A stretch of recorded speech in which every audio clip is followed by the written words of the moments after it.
materi. Nama saya Prisca. Nama saya Prismadina Anggraini. Berikut adalah penjelasannya. Nah, pembahasan yang pertama adalah pengertian populasi dan perbedaan antara sampel dan populasi dan serta contohnya. Nah, populasi adalah kumpulan dari semua anggota objek yang akan diteliti, sedangkan perbedaan populasi dan sampel adalah di mana populasi adalah bagian besar dari sampel, namun yang menjadi objek penelitian secara langsung adalah sampel. Nah, contohnya sampel dan populasi adalah misal kita ingin mengetahui taraf ekonomi di Kota Magelang. Nah, maka populasi yang dituju adalah masyarakat Kota Magelang, sedangkan yang hanya diambil untuk penelitian itu hanya sedikit dari masyarakat Kota Magelang, yaitu disebut dengan sampel. Nah, yang kedua adalah di buku ini ada kasus dan kelompok kami menjawab penelitian tersebut menggunakan statistika deskriptif. Karena menurut kelompok kami penyajian jawaban atau tanggapan dari konsumen tersebut berupa tabel grafik yang merupakan ciri khas dari statistika deskriptif. Nah, yang ketiga adalah variabel diskrit, variabel yang nilainya tidak dapat dalam bentuk pecahan. Contohnya adalah jumlah mahasiswa dalam satu universitas. Nah, jumlah tersebut ada 325 mahasiswa. Nah, 325 mahasiswa itu yang disebut variabel diskrit. Tidak ada jumlah mahasiswa yang 325,5 itu tidak ada. Nah, sedangkan variabel kontinu adalah variabel yang nilainya dapat dalam bentuk pecahan. Contohnya tinggi badan itu ada misal ada 1,5 meter, 1,6 meter, atau 1,75 meter. Hai, saya akan melanjutkan pembahasan dari yang sebelumnya di diskusi bab pertama. Di soal nomor keempat, buatlah sebuah ilustri tentang sebuah penelitian yang menggunakan metode statistika induktif. Nah, metode statistika induktif itu apa sih? Jadi, metode statistika induktif itu merupakan suatu kegiatan yang menganalisis, menginterpretasikan data yang kemudian kita bisa mengambil sebuah kesimpulan dari data tersebut. Nah, contoh-contoh yang konkret, fakta-fakta itu diurai terlebih dahulu yang kemudian akan dirumuskan menjadi suatu kesimpulan. Contoh ilustrasinya itu kayak di sebuah sekolah menengah atas 5 tahun terakhir itu sekolah tersebut telah meluluskan dengan persentase 72% siswa mendapatkan nilai yang memuaskan. Nah, angka numerik 72% tersebut merupakan bentuk dari statistika deskriptif. Namun, jika berdasarkan data tersebut seorang siswa mengambil kesimpulan bahwa dirinya dapat lulus dengan nilai memuaskan dengan presentasi di atas 70%, berarti siswa tersebut sudah melakukan yang namanya informasi statistika. Di soal selanjutnya, suatu penelitian dilakukan untuk mengetahui hubungan antara laju inflasi dan pengeluaran masyarakat. Data mengenai laju inflasi menggunakan data inflasi yang diperoleh dari Badan Pusat Statistik. Sedangkan data mengenai pengeluaran masyarakat diperoleh menggunakan angket. Nah, menurut saya dari dua data tersebut mana yang sekunder dan mana yang primer. Jadi, yang sekunder itu merupakan data melalui laju inflasi yang menggunakan data inflasi yang didapat dari Badan Pusat Statistik.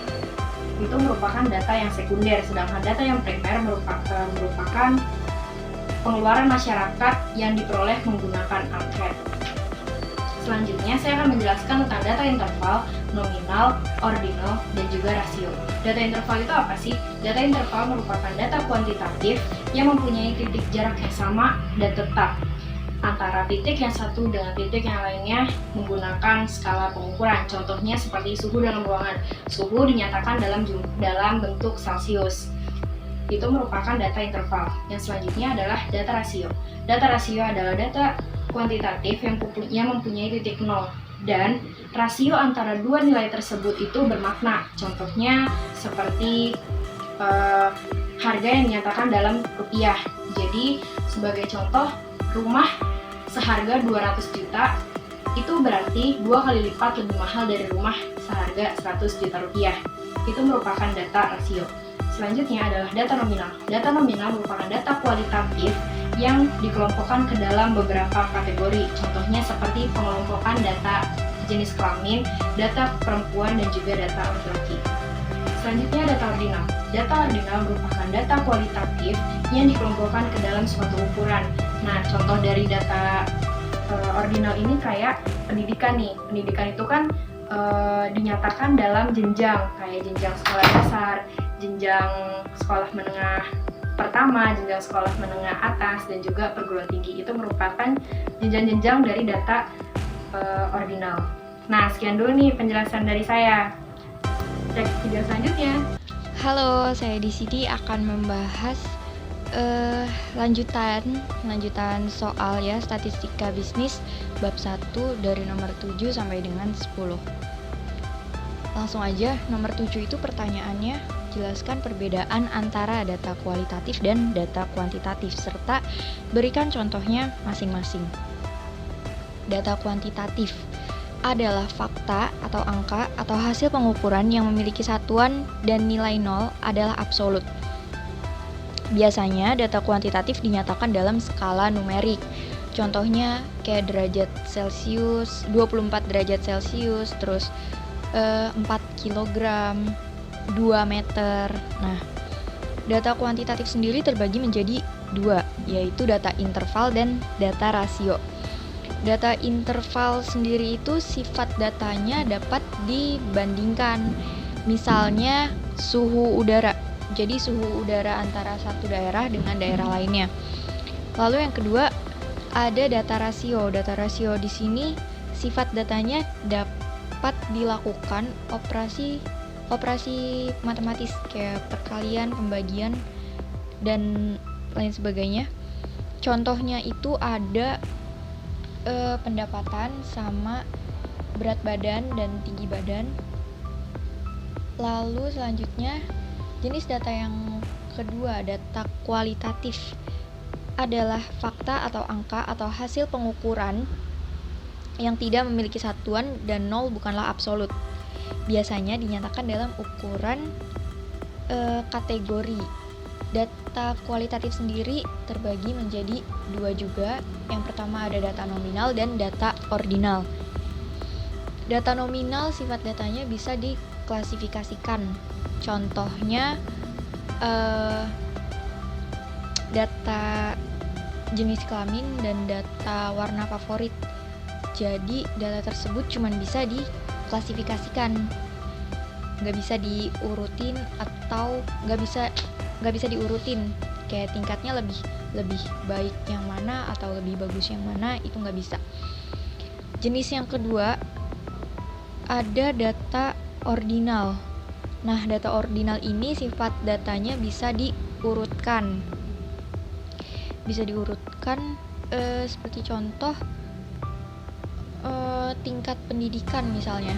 Tingkat pendidikan kan bisa dari SD, SMP, SMA, sarjana. Nah, data ordinal itu bisa diurutkan berdasarkan tingkat. Jadi yang mana yang paling tinggi atau yang mana yang paling baik, seperti itu. Lanjut ke soal nomor 8, 9, 10. Ini berkaitan ada satu informasi milik pemerintah di suatu daerah. Informasinya sebagai berikut.